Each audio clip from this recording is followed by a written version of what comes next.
आपसे कहूँ कि सिर्फ एक डेवलपमेंट का चैप्टर आपको पूरे इकोनॉमिक्स में फुल मार्क्स लाने में मदद कर सकता है। Sounds unrealistic, but by the end of the video I will share you the best writing techniques जो स्टूडेंट को हेल्प कर सकते हैं फुल मार्क्स स्कोर करने में। So hey, welcome back to my channel. This is Rakse Parvaz and my name is Sadaf Sajjad. And यहाँ पर हम हर एक टॉपिक, हर एक कॉन्सेप्ट को इतने गहराई से समझाते हैं ताकि हर एक स्टूडेंट अपनी तैयारी इस तरह कर सके ताकि वो राख से पारवास तक पहुँच सके। If you haven't subscribe this channel, please hit subscribe. So चलिए शुरू करते हैं। Hey everyone, I'm going to teach you the chapter number 1 of economics class 10th development. So first we will talk about कि idea of development क्या होता है। उसके बाद हम उसके key idea के बारे में बात करेंगे। फिर हम देखेंगे कि अलग अलग categories के लिए जो development होता है वो क्या होता है। Let's look at what is the idea of development. So development means progress and better ways of living. मतलब जो डेवलपमेंट होता है वो होता है कि आपका विकास, आपका प्रोग्रेस हो रहा है कि नहीं, और आपकी स्टैंडर्ड ऑफ लिविंग का इम्प्रूव होना। Every individual and every country has aspiration about what a better life और better nation should look like. सभी लोगों का अपना एक अलग नज़रिया होता है कि उनके लिए उनका देश कैसा दिखना चाहिए, उनके लिए उनकी लाइफ कैसी होनी चाहिए, एक developed scenario. However, development is not a single fixed idea. It means different thing to different people depending on their life situations, needs and aspirations. लेकिन यहाँ पे कहा गया है कि डेवलपमेंट एक फिक्स चीज़ नहीं होती, ये ऐसा आइडिया है जो पर्सन टू पर्सन चेंज होता रहता है। शायद आपके लिए जो डेवलपमेंट हो वो हो देश में क्राइम कम होना, लेकिन क्या पता आपके दोस्त के लिए डेवलपमेंट हो एजुकेशन अच्छी होना। सो हर पर्सन के लिए डेवलपमेंट के जो आइडिया होते हैं, जो पर्सपेक्टिव होते हैं, वो बदलते रहते हैं।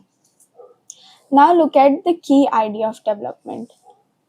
So the key idea of development, different people can have a different and even conflicting development goals. अलग, जैसे कि मैंने आपको बताया कि अलग अलग व्यक्तियों के लिए जो गोल्स होते हैं डेवलपमेंट के वो अलग हो सकते हैं, लेकिन ये गोल सम टाइम कॉन्फ्लिक्टिंग भी हो सकते हैं। कॉन्फ्लिक्टिंग मतलब कि एक के लिए जो डेवलपमेंट गोल है वो शायद दूसरे व्यक्ति के लिए डेवलपमेंट ना हो। So what is development for one person or group may not be development for another. जो एक के लिए डेवलपमेंट है, क्या पता वो डेवलपमेंट दूसरे के लिए ना हो। It may be even destructive for them, ये क्या पता उनके लिए डिस्ट्रक्टिव भी हो, ठीक है, हानि पहुंचाने वाला भी हो। कंस्ट्रक्शन ऑफ न्यू हाईवे, ठीक है, यहाँ पे हम एक एग्जांपल देख रहे हैं न्यू हाईवे का construction. While it improves transportation and connectivity, it leads to destruction of natural habitat, displacement of local communities, etc.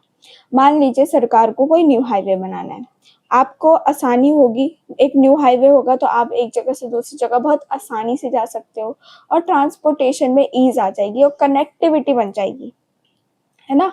लेकिन न्यू हाईवे बनने से क्या होता है, वहाँ के जो नेचुरल हैबिटेट्स हैं, वहाँ जो पेड़ हैं उन्हें काटे जाएंगे, वहाँ रहने वाले जो जीव जंतु हैं उन्हें हटाया जाएगा और वहाँ जो रहने वाली कम्युनिटीज़ हैं उन्हें वहाँ से हटाया जाता है। तो जिससे उनके लिए ये डेवलपमेंट नहीं है, उनके लिए ये हाईवे बनने से कोई बेनिफिट नहीं है। सो यहाँ पे हमने देखा कि एक के लिए जो डेवलपमेंट है वो दूसरे व्यक्ति या दूसरे कम्युनिटी के लिए कैसे कॉन्फ्लिक्टिंग है। आई होप आपको ये एग्जाम्पल समझ में आया होगा। और अब हम देखने वाले हैं examples of different development goals, कि अलग अलग व्यक्तियों के लिए जो है डेवलपमेंट गोल्स कैसे बदलते रहते हैं। सो कैटेगरी सबसे पहले हम देखेंगे, तो सबसे पहले हम देखेंगे लैंडलेस रूरल एरिया। तो उसके लिए डेवलपमेंट क्या होगा, उसके लिए डेवलपमेंट होगा मोर डेज ऑफ वर्क, कि उसको ज़्यादा दिन काम मिले, बेटर वेजेस, वो जो काम करने जा रहा है उसको सही इनकम हो, local schools, good local school, no social discrimination, वो चाहेगा कि उससे कोई भेदभाव ना कर सके, और उसके लिए जो स्कूल्स है, जो लोकल स्कूल्स हैं, उनकी क्वालिटी अच्छी होनी चाहिए ताकि वो अपने बच्चों को वहाँ भेज सके। तो एक लैंडलेस रूरल लेबर्स की नीड्स और एस्पिरेशन और लाइफ को देखते हुए उसके लिए डेवलपमेंट ये है। अगर हम किसी प्रॉस्पेरस फार्मर का देखें, तो उसके लिए डेवलपमेंट क्या होगा, high income via higher crop support prices, उसको और ज़्यादा इनकम चाहिए, और ज़्यादा जो है उसको सपोर्ट प्राइस चाहिए सरकार की तरफ से, एमएसपी उसे बढ़वाना है। चीप लेबर, उसको क्या चाहिए कि उसका जो लेबर हो वो सस्ते में मिल जाए, लेबर सस्ते में मिल जाएगी तो उसकी जो कॉस्ट ऑफ प्रोडक्शन है वो कम हो जाएगी, जिस वजह से उसका प्रॉफिट जो है वो मैक्सिमाइज हो जाएगा। चिल्ड्रन सेटल अब्रॉड, वो चाहता है कि उसके जो बच्चे हैं वो बाहर जाके पढ़ें। नेक्स्ट है हमारा rural woman land owing family, यानी इस फैमिली के पास लैंड है और इस औरत जो कि गांव में रहने वाली एक औरत है, इसकी क्या आकांक्षाएं हैं। सो इसके लिए जो डेवलपमेंट है वो है freedom, respect, share in decision making, कि उसे आज़ादी मिले, उसकी लोग रिस्पेक्ट करें और उसे डिसीजन यानी निर्णय लेने में उससे भी जो है एक हिस्सेदारी हो, उसका पॉइंट ऑफ व्यू का भी रिस्पेक्ट करा जाए। नेक्स्ट है category of person girl from urban rich family, यानी एक ऐसी लड़की जो कि शहरों की अमीर परिवार से बिलोंग करती है, तो उसके लिए डेवलपमेंट क्या होगा, उसके लिए डेवलपमेंट है equal freedom as brother, ability to decide her own life, study abroad, वो चाहती है कि उसे अपने भाई जितना ही जो है रिस्पेक्ट मिले, उसे अपने भाई जितना ही जो है डिसीजन मेकिंग में हिस्सेदारी मिले और वो भी बाहर जाकर पढ़ सके। अब नेक्स्ट हम देखेंगे एक इंडस्ट्रियलिस्ट के लिए क्या डेवलपमेंट गोल हो सकता है।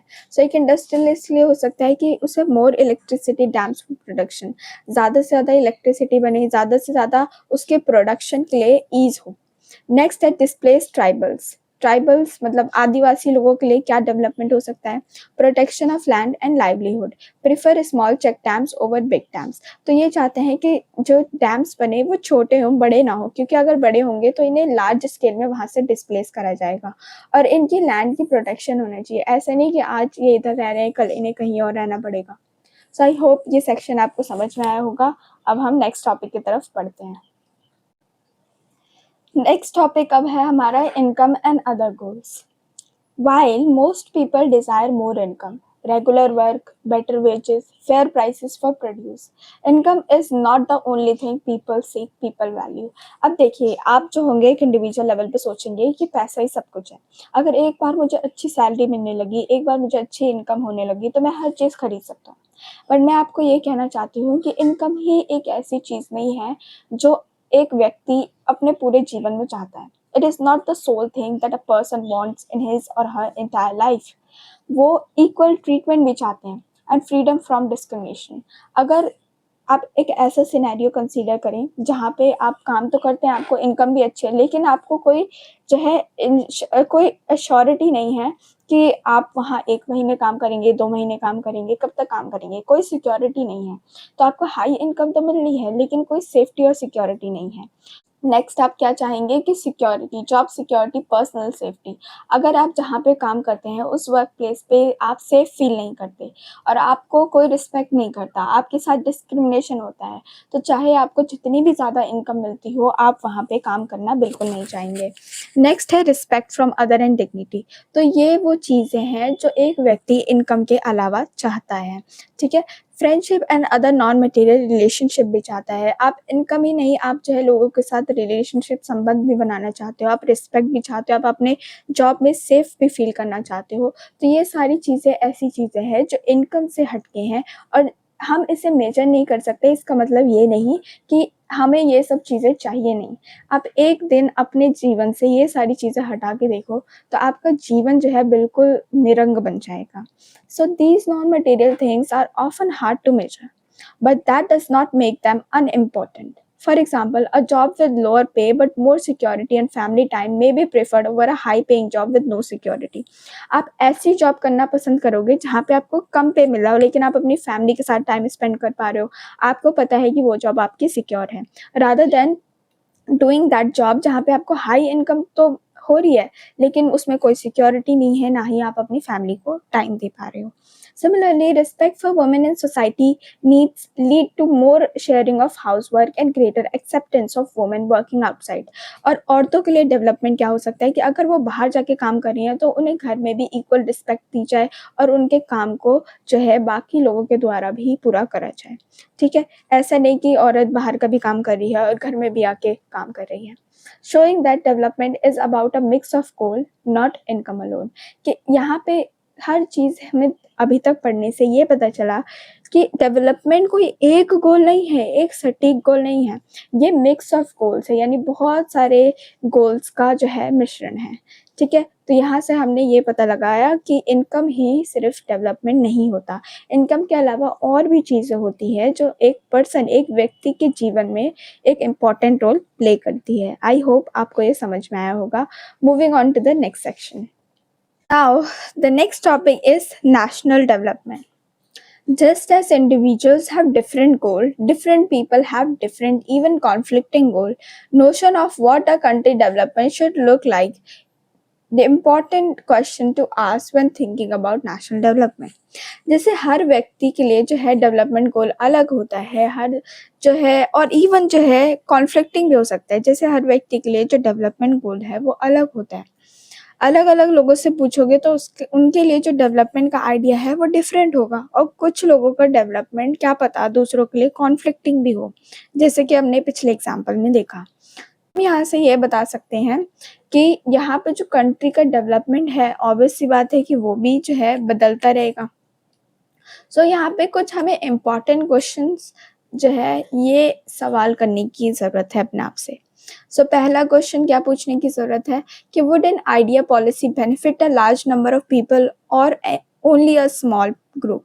तो मैं यहाँ आपसे ये पूछना चाहती हूँ कि अगर कोई भी सरकार कोई ऐसी पॉलिसी बना रही है या कोई भी ऐसा प्रोजेक्ट है, क्या उसे ये देखना चाहिए कि ये छोटे ग्रुप को ही सिर्फ बेनिफिट करे या उसे ये ध्यान में रखना चाहिए कि ये लार्ज नंबर ऑफ पीपल को बेनिफिट करे। ठीक है, आप इसका आंसर मुझे कमेंट्स में लिख के बिल्कुल बता सकते हैं। नेक्स्ट क्वेश्चन है, इज देयर अ फेयरर और मोर जस्ट ऑल्टरनेटिव पाथ। क्या वही एक पाथ है? अगर जो है एक पॉलिसी एक डायरेक्शन में जा रही है तो हमें उसके ऑल्टरनेटिव्स भी देखने चाहिए। ठीक है, और डायरेक्शन में भी उसको ले जाके पॉसिबल करने की कोशिश करनी चाहिए जहां हम ज़्यादा से ज़्यादा लोगों को बेनिफिट पहुंचा सकें। How should conflicting interest be resolved, और इसका आंसर आप मुझे कमेंट्स में बताएंगे कि अगर कोई कॉन्फ्लिक्टिंग इंटरेस्ट हो रहा है तो उसको हम कैसे सॉल्व कर सकते हैं। सो इससे आपको जो है नेशनल डेवलपमेंट क्या होता है इसकी और क्लैरिटी मिल सकती है अगर आप इन क्वेश्चंस का आंसर करना सीख जाए तो। Now moving on to case study 1। Case study 1 में हम Ivory Coast toxic waste dumping case study पढ़ेंगे और ये सेम केस स्टडी है जो आपके बुक में भी मेंशन है। So a multinational company contracted a local firm to dump 500 tons of toxic waste in a city and sea. Result: 7 deaths, 20 hospitalized, 26,000 treated for poisoning. These illustrates that an activity benefits one party, the company, economically can severely harm the local population, showing why national development must weigh who benefits and who is harmed. तो इस जो है case study में हमने एक example देखा multinational company का जो एक लोकल फर्म को कॉन्ट्रैक्ट देती है कि उसे 500 टन जो है डंप करना है टॉक्सिक वेस्ट एक समुद्र के पास, एक शहर के पास। अब यहाँ पे ये कंसीडर नहीं करा गया है कि उस एरिया के पास जो लोग रहते हैं उनका क्या होगा, क्योंकि ये एक टॉक्सिक वेस्ट है तो ऑब्वियस सी बात है इसका कोई नेगेटिव इम्पैक्ट आसपास ज़रूर पड़ेगा और जिस वजह से 7 मौत हो जाती हैं, 20 लोग हॉस्पिटलाइज हो जाते हैं और 26,000 लोगों को पॉइजन हो जाता है। दिस इलस्ट्रेट की जो एक्टिविटी एक पार्टी को बेनिफिट कर रही है, एक पार्टी के प्रोडक्शन में मदद कर रही है, वो सीवियरली कैसे लोकल पॉपुलेशन को कितना नुकसान पहुंचा रही है। तो ये क्या एक नेशनल डेवलपमेंट है? नहीं, एक तरफ तो हम एक कंपनी को और ऊपर ले जा रहे हैं, एक कंपनी की इनकम और बढ़ा रहे हैं, जीडीपी और बढ़ा रहे हैं, लेकिन दूसरी तरफ हम देख रहे हैं कि कैसे कम्युनिटी को इसका लॉस बियर करना पड़ रहा है। ठीक है, showing any national development must be who benefits and who is harmed. तो जब भी हम नेशनल डेवलपमेंट की बात करते हैं तो हमें जो है हमेशा उसके बेनिफिट लॉस को देखना चाहिए और उससे बैलेंस करके ही एक डिसीजन लेना चाहिए। सो आई होप आपको ये केस स्टडी समझ में आई होगी। Now moving on to the next case study which is Tehri Dam project in Uttarakhand. The project aimed to provide hydroelectric power and promote economic growth in the region.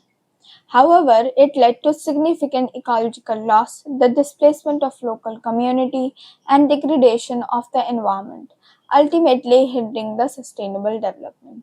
तो ये project जो है hydro electric power generate करने के लिए था, ठीक है, लेकिन यहाँ पे ऑब्वियस सी बात है कि अगर पावर जनरेट होगी तो प्रोडक्शन करना आसान हो जाएगा। किसी भी फर्म के लिए जो है या किसी भी कंपनी के लिए प्रोडक्शन आसान हो जाएगा, तो इससे इकॉनमी ग्रो हो रही है।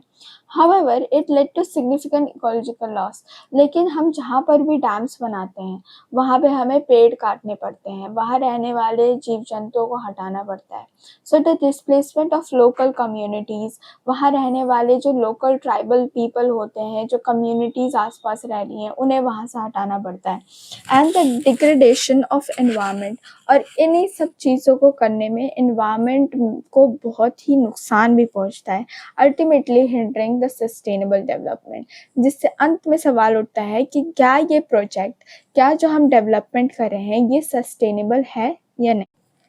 आई होप आपको यहाँ तक समझ में आया होगा। अब हम देखते हैं कि एक बैड आंसर कैसा होता है और उसको परफेक्ट कैसे बनाया जाता है, कौन सी चीज़ें हैं जो हमें ध्यान में रखनी चाहिए इकोनॉमिक्स में फुल मार्क्स स्कोर करने में।